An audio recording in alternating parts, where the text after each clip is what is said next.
salam.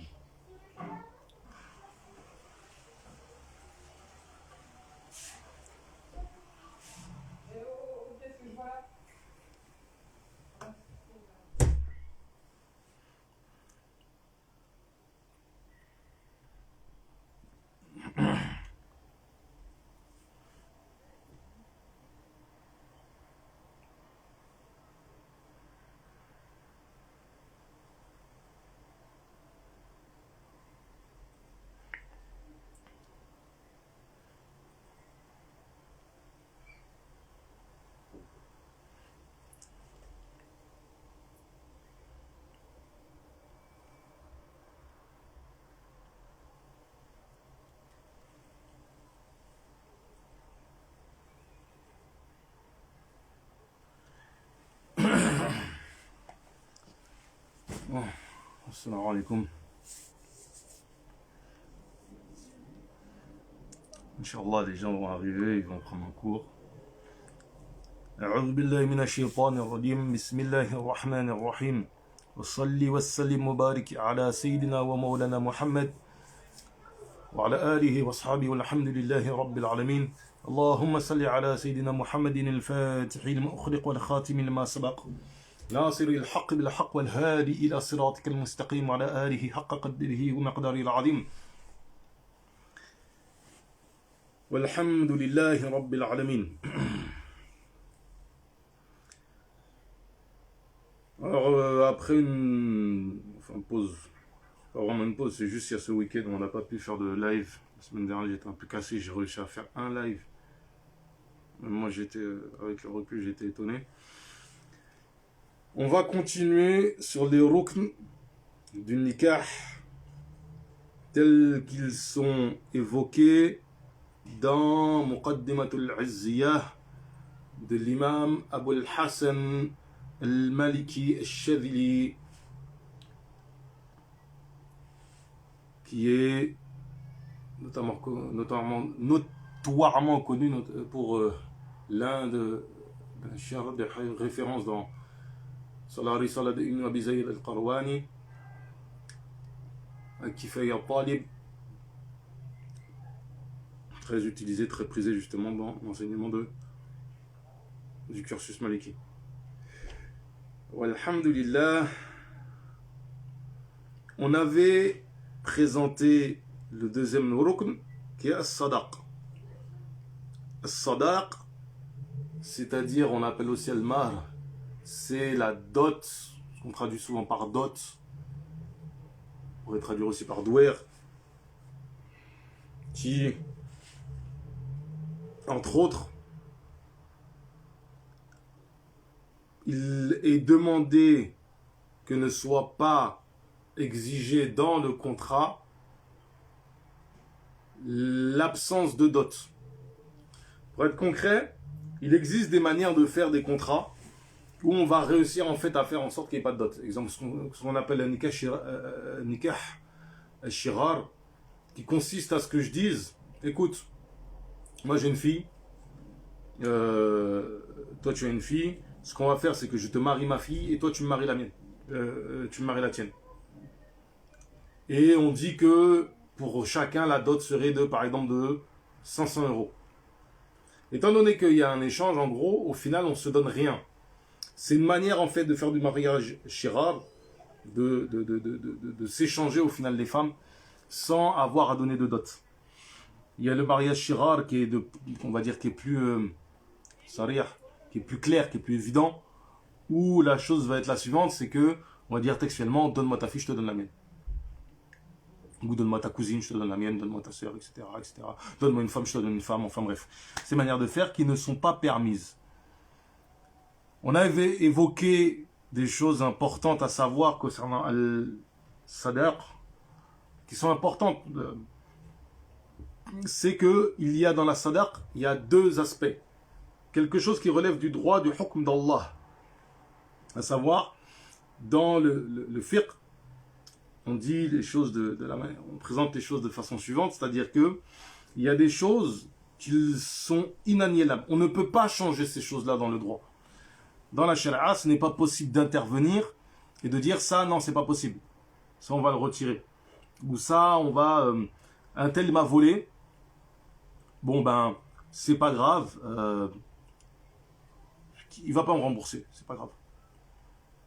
D'accord, oui. Mais si le vol qu'il a fait correspond au vol, aux critères à partir desquels on définit un vol dans la sharia, qui implique, qui débouche, une fois la procédure légale respectée sur un had, à savoir le fait d'amputer la main, vous pouvez vous décharger de votre droit. C'est-à-dire récupérer votre bien. C'est possible. Mais le fait de dire, je ne veux pas qu'il soit puni pour ce qu'il a fait, ça c'est pas possible parce que c'est un haqq d'Allah. C'est quelque chose qui doit être appliqué obligatoirement. Vous ne pouvez pas intervenir et si vous le faites, vous êtes maudit. C'est ce qui est rapporté dans la Sunna sur ce sujet. C'est-à-dire que vous avez ramené l'affaire devant le juge, on ne peut plus faire marche arrière. Si la procédure est respectée et qu'il s'avère à la suite de la procédure que la personne est coupable, on ne peut pas ne pas appliquer la sentence. Ici, c'est à peu près le même principe. Bon, c'est pas à peu près, c'est totalement le même principe. À la différence, c'est que la femme ne pourra pas dire « Bon, tu m'as donné une dot, moi je t'en décharge. » Par exemple, ils sont mariés, il n'y a pas de souci, etc. Ils ont fait une dot astronomique. La fille a dit « Ouais, mais moi, en fait, je me marie avec ce gars-là. Ce qu'on demande, c'est pas possible, il ne pourra jamais me donner ça. » Une fois qu'ils sont ensemble, elle dit « Écoute, c'est quoi la dot? C'est pas grave. Khalas, je te fais cadeau. » C'est possible dans la mesure où il y a dans la dot une partie qui est du haqq de la femme. C'est son droit, ça lui revient. Et il y a une partie qui est du haqq d'Allah.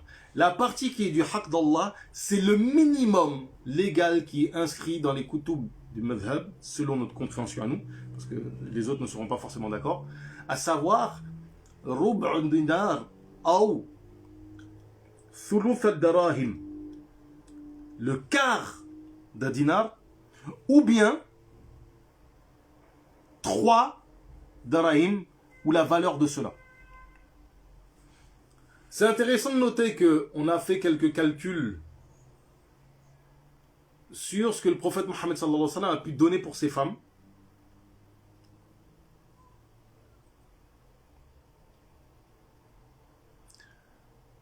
Et les gens seraient tentés de faire une chose, c'est de regarder, parce qu'en fait, ce qui est rapporté dans les hadiths, on parle en uqiyya de darahim, en poids d'argent. Et les gens seraient tentés de calculer donc directement argent, euro. C'est une erreur. Pourquoi? Parce que en réalité, il y a un ratio qui existait à l'époque de 1 pour 12, c'est-à-dire 1 dinar, 12 darahim, sachant que dinar et dirham, ce sont en fait à la fois des pièces, mais ce sont des mesures aussi, des poids précis, plus précisément des poids d'or et d'argent. En l'occurrence 4,25 g pour le dinar et à peu près 3 grammes pour le dirham.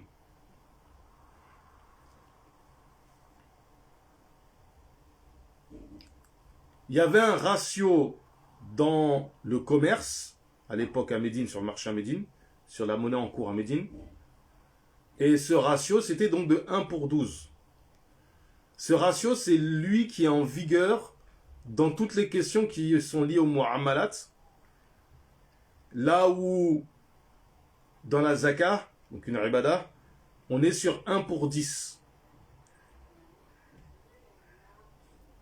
Pourquoi je dis tout ça? C'est pour savoir, pour comprendre que lorsque l'on veut faire le calcul de ce qui est rapporté concernant le prophète Mohammed sallallahu alayhi wa sallam, ce qu'il a pu donner comme zakah, comme dot, pour ses femmes ou qu'il a pu demander pour ses filles, on se retrouve avec une valeur en argent qu'il y a une correspondance en or. Parce qu'il y a un ratio or-argent de l'époque qui n'existe plus aujourd'hui. Aujourd'hui, si vous calculez en euros l'or et l'argent, les chiffres, le rapport est totalement, il n'est même pas comparable. Un gramme d'or fait dans les 50 euros à peu près en ce moment. J'ai pas regardé, ça fait un moment que j'ai pas regardé. Un gramme d'argent fait peut-être entre 50 et 60 centimes. Donc vous calculez que ça fait 1,50 €. On va dire, allez, on va être large. Si on est à 60 centimes, il y a pas si longtemps que ça. Il y a peut-être 3 semaines, 4 semaines, peut-être un mois, peut-être même plus. Ça fait longtemps que j'ai pas regardé. Si on dit que c'est 50 centimes, ça fait 1,50 € le dirham. Vous calculez 1,50 € multiplié par 12, vous voyez qu'on est sur 17 €. 18 €, excusez-moi. C'est rien. C'est même pas 1 gramme d'or. C'est même pas c'est loin du tiers du dinar. Donc en fait, le rapport n'est pas du tout le même. Enfin bref, tout ça pour dire que grosso modo, on s'est retrouvé avec un chiffre qui avoisine approximativement aujourd'hui les 5 000 €. Donc en fait, souvent, quand les gens disent que oui, mais les dots sont trop chers, des trucs comme ça, non. Vous avez deux manières de voir comment on facilite la dot. Soit on ne demande pas beaucoup, c'est par exemple ce qui est en vigueur à Touba, c'est-à-dire que on se limite vraiment à ce qui se rapproche en fait du droit du minimum légal de dot. Ou on va dire non, en fait, on fait des échéanciers. Sachant qu'il y a un avis qui dit que c'est macro de faire un échéancier pour ce qui est de donner la dot. Et d'autres, par exemple, Ibn Juzay dit que ce qu'il y avait en cours à l'époque, justement, en Andalous, c'était de faire un échéancier pour donner la dot. Donc vous donnez une partie comptant, et le reste vous donnez sur 3 ans, 4 ans, 5 ans. Donc c'est tout à fait envisageable.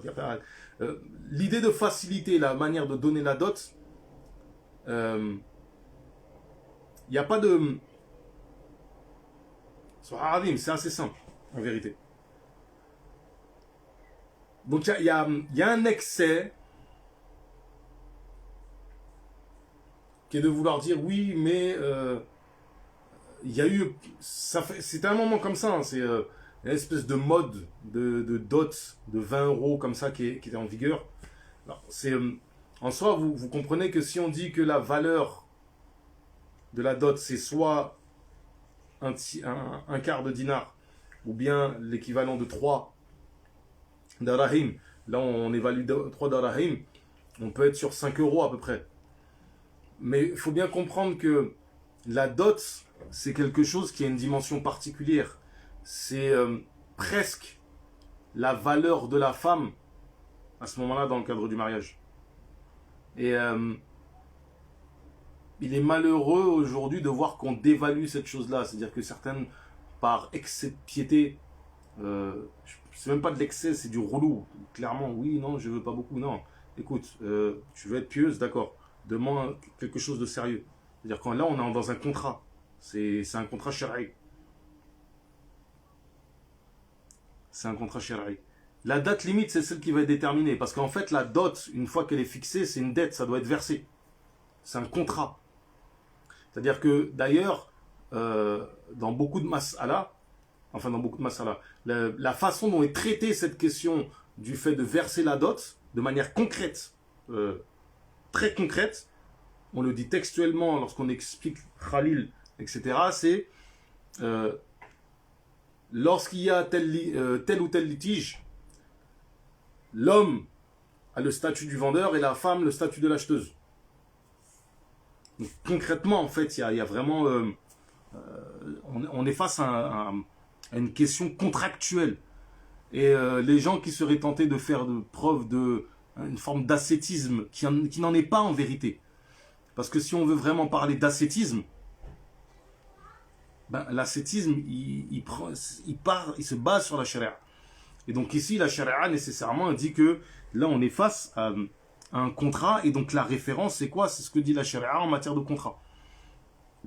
Donc, que les sœurs prennent l'habitude, que les frères prennent l'habitude. Effectivement, je n'avais pas compris ta question. J'aurais dû être plus précis. Non, il y a une limite en fait en échéance. 50 ans, on peut supposer, c'est trop. C'est trop, trop, trop. L'exemple que tu prends, c'est typiquement un exemple qui dit non, mais 50 ans, on peut envisager la mort. Donc non. Il faut que ça soit une échéance qui soit raisonnable. Humainement raisonnable dans le sens où la personne aura le temps de vivre, etc. etc. On peut supposer 10 ans, par exemple. Donner 10 000 euros sur 10 ans, pourquoi pas? C'est 1 000 euros par an. C'est pas extraordinaire en vérité. Donc ça, vraiment, c'est quelque chose qui doit, pour les pères, pour les frères, les sœurs, vous les premières, quand on vous parle de dot, soyez concrètes. Vous vendez vos compétences de femme au foyer, en fait.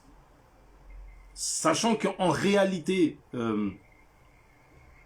et ça je me rappelle que je l'avais dit l'année dernière, en réalité, ce qui est vendu principalement comme, entre guillemets, c'est même pas entre guillemets, c'est concrètement ça, mais le problème c'est qu'aujourd'hui, on le dit, les gens sont choqués.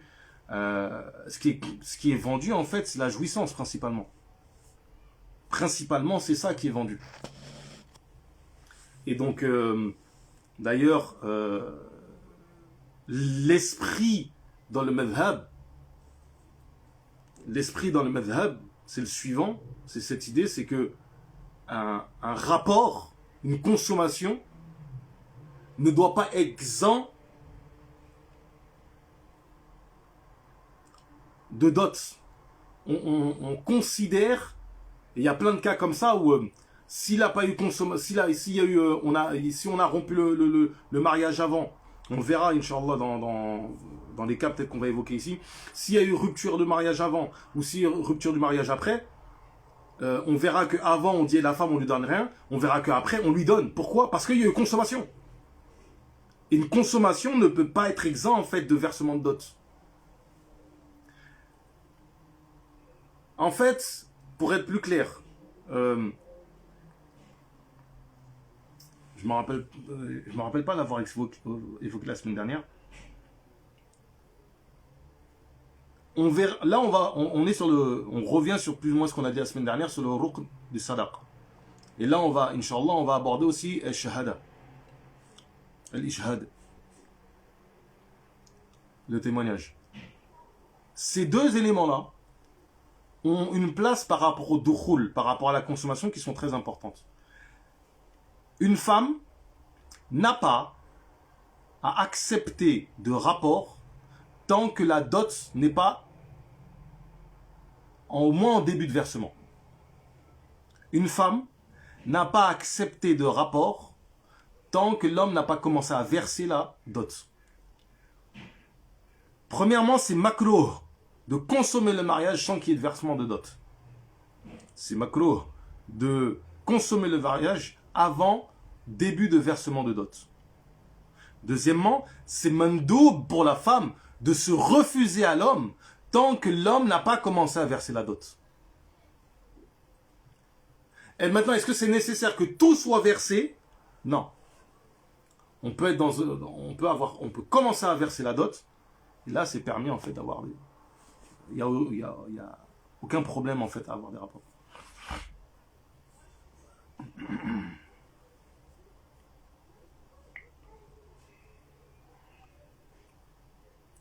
Donc effectivement, il termine sur cette phrase, c'est وَأَكْثَرَ صَدَقْ لَا أَحَدُ لَهُ.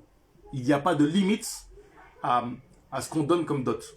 Il y a une dernière chose en fait qui est importante parce que c'est quelque chose qui va revenir énormément en fait lorsqu'on va évoquer des fois des cas de litige ou des choses comme ça.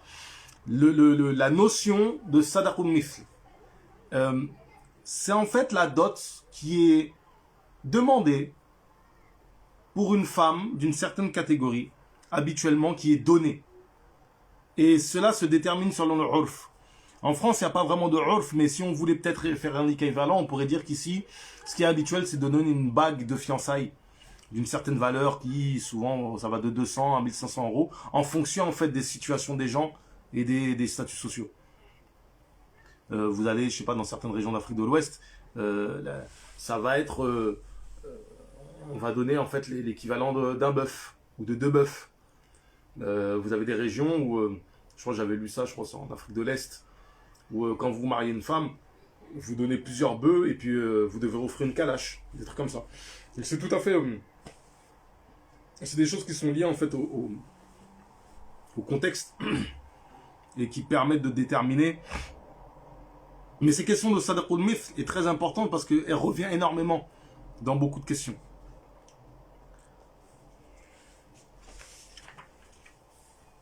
Wa ruknu thalith. Là on avance. Alhamdulillah. Le troisième élément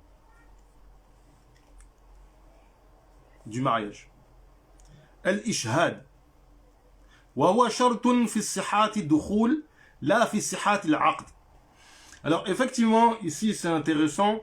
D'ailleurs, même dans la risala, dans la formulation, on pourrait être trompé lorsqu'on lit. En fait, la shahada, et même ici on pourrait comprendre, c'est que ce n'est pas un élément du mariage en vérité. Puisque ce n'est pas une condition de validité du mariage. C'est une condition de validité pour...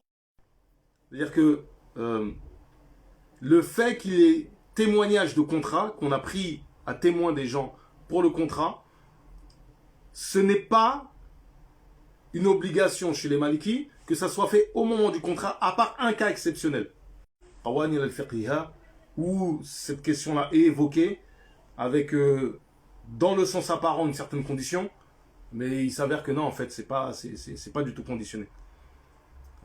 C'est un cas où la wilaya, en fait, est donnée d'une certaine manière. Ici, ce qu'il faut bien comprendre, c'est que le témoignage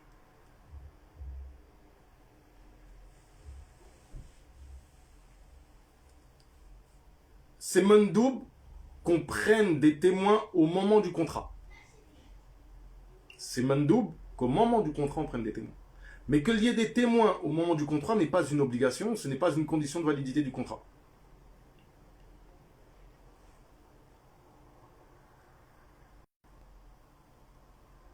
Al-ishhad, tasawwur al-mas'ala, on va juste présenter la mas'ala de manière suivante pour que ça soit visuel pour les gens. Cas concret, vous êtes assis dans votre salon, il y a un frère que vous rencontrez qui est mashallah, qui est extraordinaire, vous le trouvez très bien. Il dit écoute, est-ce que tu veux prendre ma fille pour femme? Il dit oui, j'accepte, pas de souci. C'est sa femme. Maintenant, il faut aller prendre des témoins. Par exemple, vous allez ensuite à la mosquée, vous priez, vous prenez les frères à témoins. Ouais, les frères, machin, soyez témoins, j'ai donné ma fille à un tel. Là, la condition, l'ishhad est respecté. Maintenant, qu'est-ce que nous dit l'imam Abu al-Hassan al-Shadhili? C'est que c'est une condition de validité pour la consommation. Ça veut dire quoi? Ça veut dire que tant qu'il n'y a pas de témoins qui ont été pris, si les deux mariés ont un rapport, c'est du zina.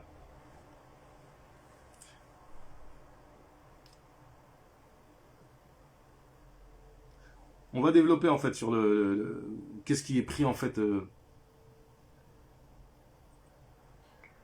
On va développer à quoi peut correspondre en fait un témoignage. C'est-à-dire que deux mariés qui consomment sans qu'il y ait eu ishhad, sans qu'on ait pris des gens à témoin, c'est du zina. Comprenez bien. L'ishhad, c'est une obligation. Contre-intuitif.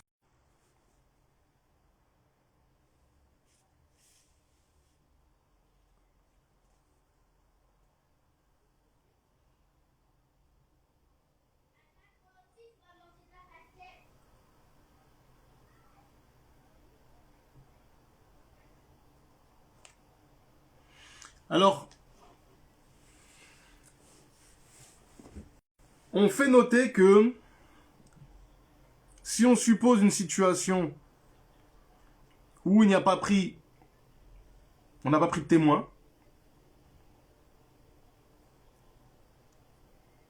et que les gens consomment le mariage de manière, même si ils sont restés longtemps ensemble, et si on entend par consommer pas nécessairement le wat.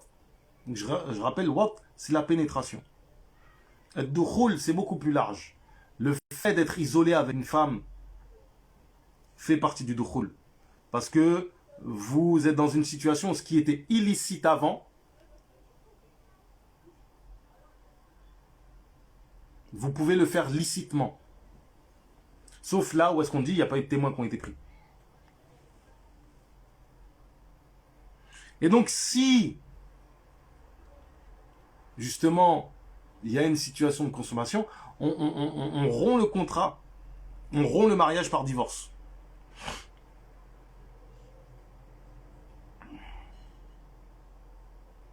فيفسخ إن دخل بلاده بالطلاق بائنة ولا أحد عليها.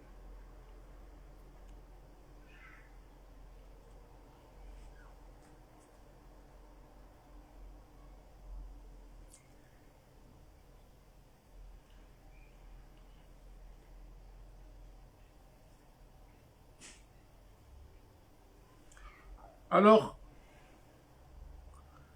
il n'y a pas de had, il n'y a pas de punition qui est appliquée dans ce cas-là. La punition va être appliquée uniquement si l'un des deux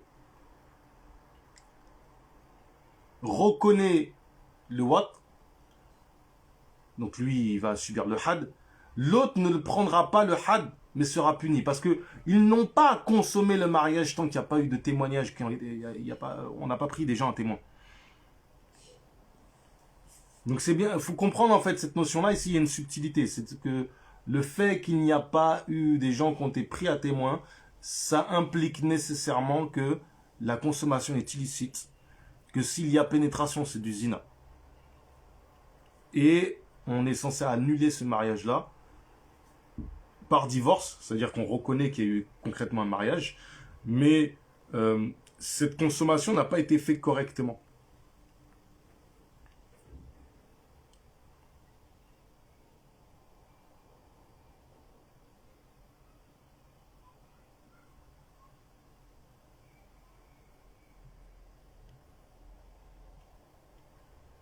Alors, plus précisément, il n'y a pas de punition, et encore moins de had. Dans quel cas? Si, selon les coutumes de la région, il y a quelque chose que l'on fait habituellement qui fait savoir qu'il y a eu un mariage. Exemple concret, on est dans notre petit, comme ici, dans nos petites cités, nos petits quartiers, il y a la maison d'un tel, la famille Diallo, la famille, on les connaît, et on entend du bruit. Quand on entend ce type de bruit-là, on sait que c'est un mariage. Donc on sait que dans la maison, il y a eu un mariage. Plus précisément, si on pose la question, mais qu'est-ce qui s'est passé? Ah ouais, mais un tel a marié sa fille avec un tel. On sait que c'était prévu, etc., etc.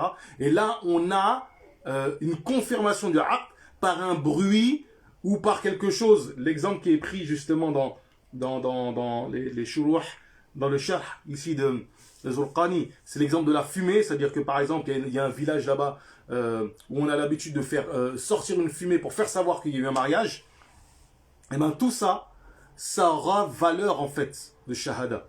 Donc ça répond à la question qu'on posait tout à l'heure. Donc effectivement, en matière de shahada, ce qui est connu habituellement peut avoir valeur de shahada, même si c'est pas du même ordre en fait. Parce que l'objectif de la shahada, c'est que le mariage soit rendu public.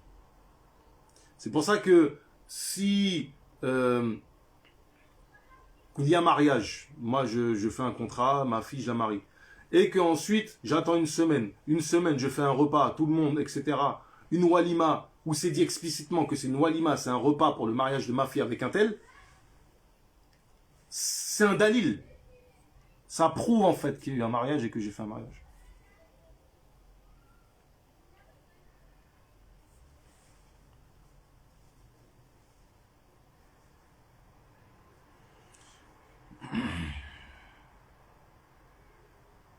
Alors, c'est important de comprendre, on annule ce mariage par un talaq, c'est ce que je viens de dire, mais si jamais un juge, mais ça c'est une règle générale, qui s'applique dans ce genre de mas'ala, le hukm du juge lève la divergence. C'est-à-dire que si un juge, de quelle que soit l'école juridique, valide quelque chose que nous, par exemple, on n'aurait pas validé à la base, bah, ça va devenir valide parce que le hukm du juge lève la divergence.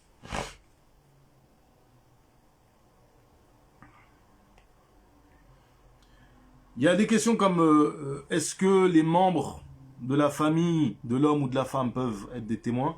Oui, s'ils sont connus comme étant probes.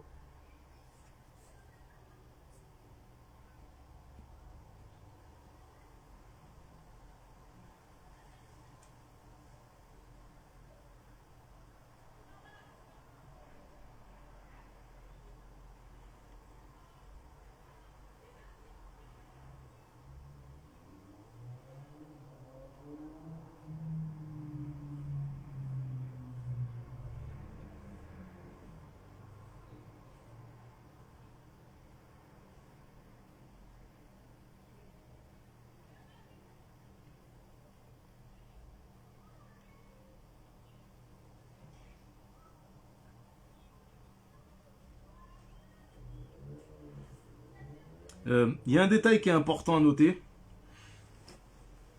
L'Alaoui dit, quand bien même les gens seraient ignorants du statut de l'ishhad, ils seraient punis. Ça renvoie en fait à cette idée que nul n'est censé ignorer la loi. Un principe qui est un petit peu connu des mémoires, c'est une parole qu'on attribue à Rousseau. Mais c'est quelque chose qui est important de comprendre, c'est que vous n'êtes pas censé être dans une situation d'ignorance par rapport à la charia et à vos obligations légales. وركن الرابع المحل وهو المرأة الخلية من الموانع التي تقتضي تحريمها. Donc premièrement le mahal, c'est-à-dire une femme qui est totalement libre, on va dire, qui a pas d'empêchement en matière de mariage.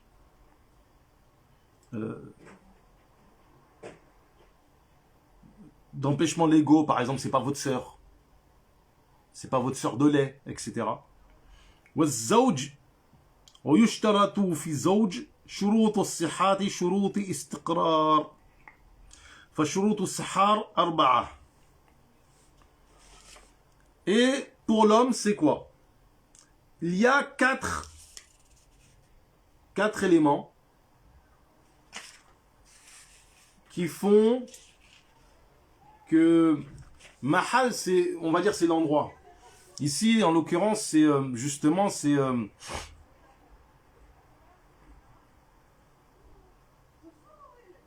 comment dirais-je? C'est ce qui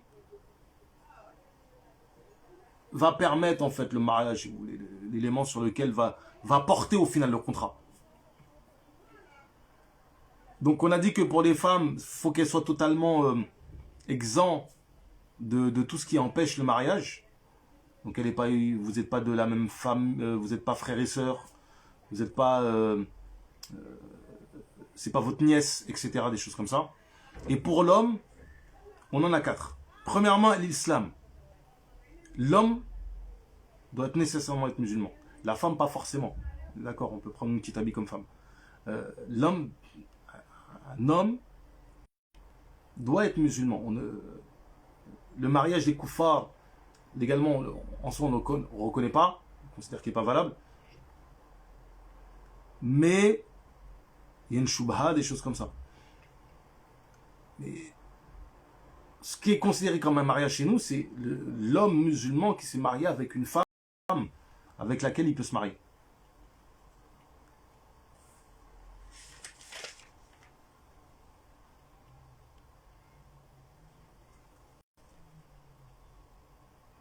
Donc le kafir, on ne marie pas une femme à un kafir. C'est inimaginable. L'idée même est inacceptable.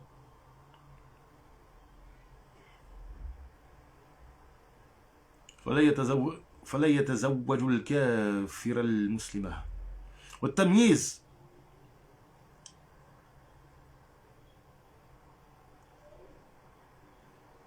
ici, tamyiz,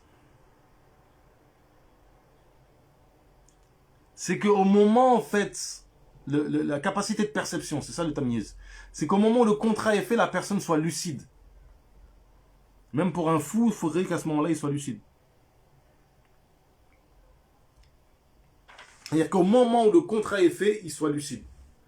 Après, vient derrière ça l'idée que la personne qui est son tuteur légal, responsable légal, soit parce que c'est un enfant, soit parce que justement c'est quelqu'un qui est assez fou, etc., ou quelqu'un qui est un petit peu crétin, qui est bête, il y a derrière cette idée que son responsable doit valider par la suite le contrat, sinon le contrat la validité du contrat est suspendue en fait à la volonté du tuteur.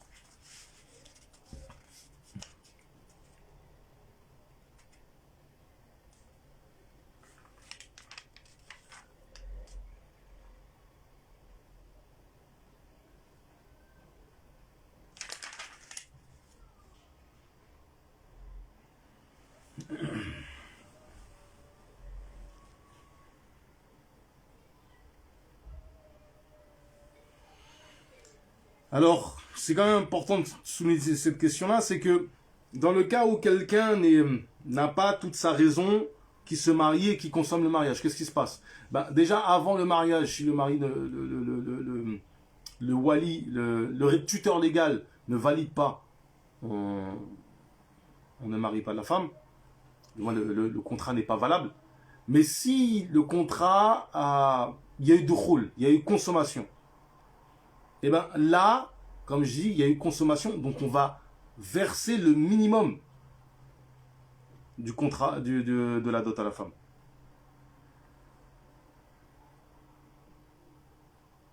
On donne le minimum. Comme je vous disais tout à l'heure, on considère que l'idée même que la consommation soit exempt de dot n'est pas acceptée en fait dans l'école.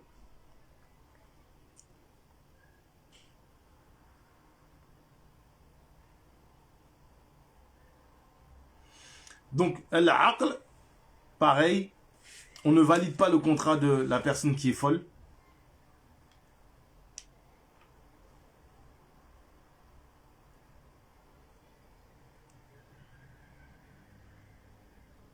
Ici, c'est plus spécifique à la personne qui n'a pas ses raisons. C'est comme ça qu'on distingue en fait du cas du sabi. Autre chose, ça c'est intéressant, de voir quand même l'ouverture d'esprit d'une certaine manière des fuqaha. La certification que l'homme soit un homme. C'est-à-dire que c'est pas un khunfa mushkil, c'est-à-dire un hermaphrodite qui est problématique. Parce que l'idée d'hermaphrodisme est connue. Il n'y a pas de souci avec cette idée-là. Le problème, c'est que l'hermaphrodite, soit effectivement, il tend plus vers un genre que l'autre, et donc il n'est pas problématique, soit il est justement problématique dans le sens où on n'arrive pas à déterminer totalement qui il est. Donc on ne sait pas s'il est un homme, s'il est une femme. Par exemple, dans le cas de la prière, qu'est-ce qu'on fait? On le met derrière les hommes et on le met devant les femmes. On le met entre les deux. Mais on ne le laisse pas en fait être dans les rangs des hommes, ni dans les rangs des femmes totalement. Parce qu'en fait, on n'arrive pas à le distinguer.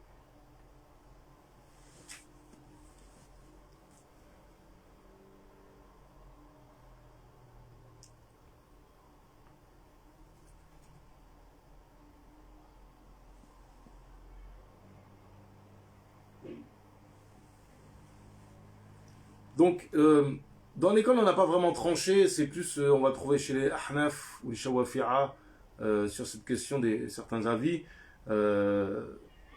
Grosso modo, l'idée c'est que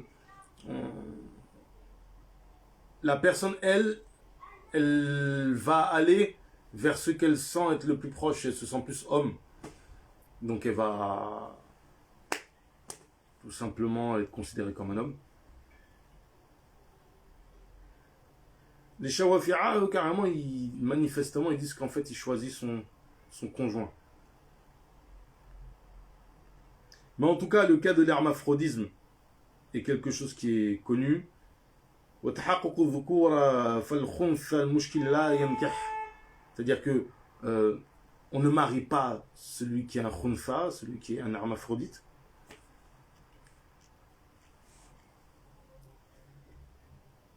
Et voilà, yunkah, il ne marie pas. C'est-à-dire qu'il y a un hermaphrodite, non seulement on ne le marie pas, mais lui ne marie pas. Ce qui est évident. Parce qu'en fait, pour marier, il faut être un homme. Et donc, il faut authentifier en fait votre statut d'homme.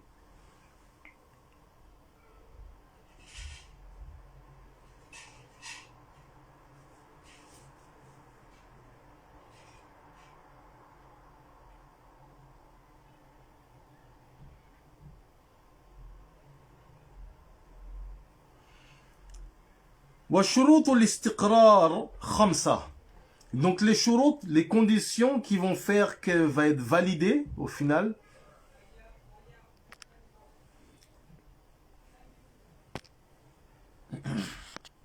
Qu'elle va être validée au final.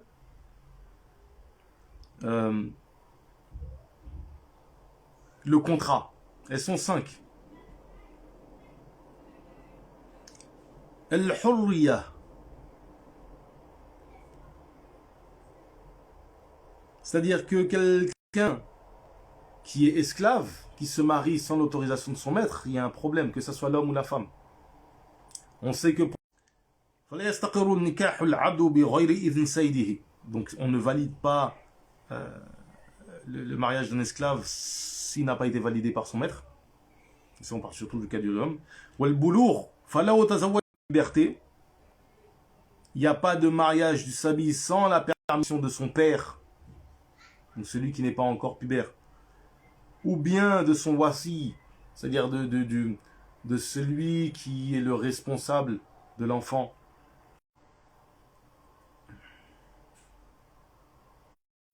Qui est celui qui n'a pas toute son intelligence, toute sa capacité. Le même principe, c'est le wali qui valide par la suite. Si le wali valide, il n'y a pas de souci. Si par contre, il invalide le contrat, c'est-à-dire que lui, si juge que c'est correct, le contrat, il le valide, il n'y a pas de souci. Si juge que par contre, non, c'est pas bon, et qu'il y a eu consommation, pareil, on donnera le quart du dinar à la femme. رابع الصحة فيصح نكاح مريض ولا مريضة ويفسخ ولو بعد البناء. Alors cette question-là, elle est assez technique. Je vais pas trop la développer. C'est l'interdiction de se marier pour celui qui est malade, mais d'une maladie dont on craint la mort. Par exemple, un homme qui a un cancer, on suppose qu'il ne va pas passer l'année. Il ne peut pas se marier. C'est pas pour lui de se marier. On craint.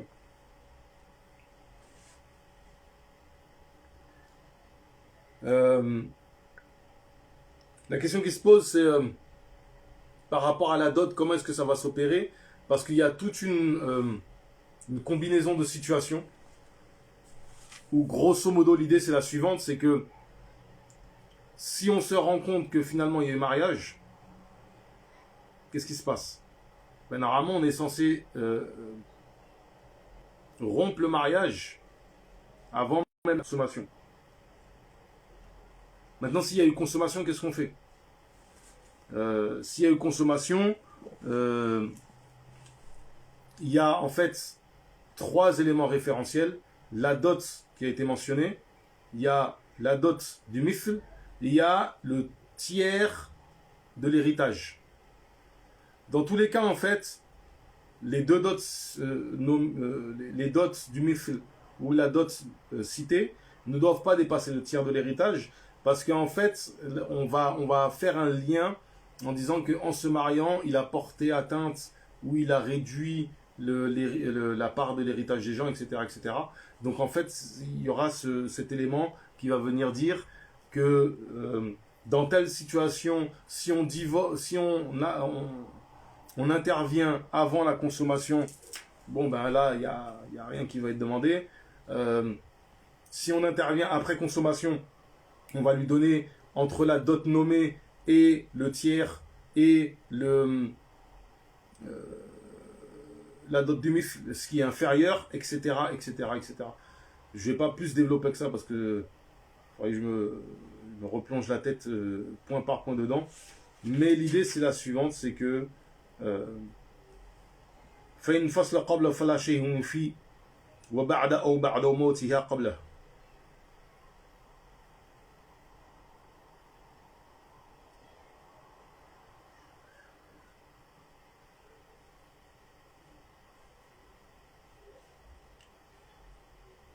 C'est important aussi que il y a des cas où la femme, par exemple, va toucher la sadaqa, la dot, mais on dira qu'elle n'héritera pas, etc. En tout cas, c'est tout un petit développement important. Et dans le madhhab maliki, on ferme la porte en fait à ce qui pourrait porter atteinte aux héritiers. Par exemple, cette question-là, il y en a une qui est semblable, c'est le fait de reconnaître une dette. Reconnaître qu'on doit quelque chose à quelqu'un. Alors qu'on est d'une maladie dont on craint la mort. Ben, c'est pas permis, c'est pas possible.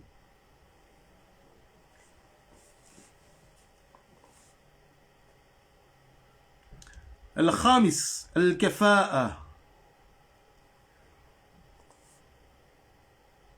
الكفاءة حق المرأة أو أولياء فإن اتفقت معهم على تركها ما عدا الإسلام جاز.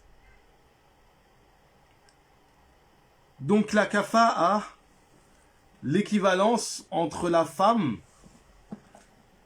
et l'homme est un droit de la femme. Et des awliya, des walis. Donc souvent la question, ouais, mais est-ce que le papa il peut refuser parce que le mec n'est pas de la même origine, etc. Ouais, il a tout à fait le droit, c'est son droit, c'est un haqq. Allah Ta'ala lui a donné ce haqq.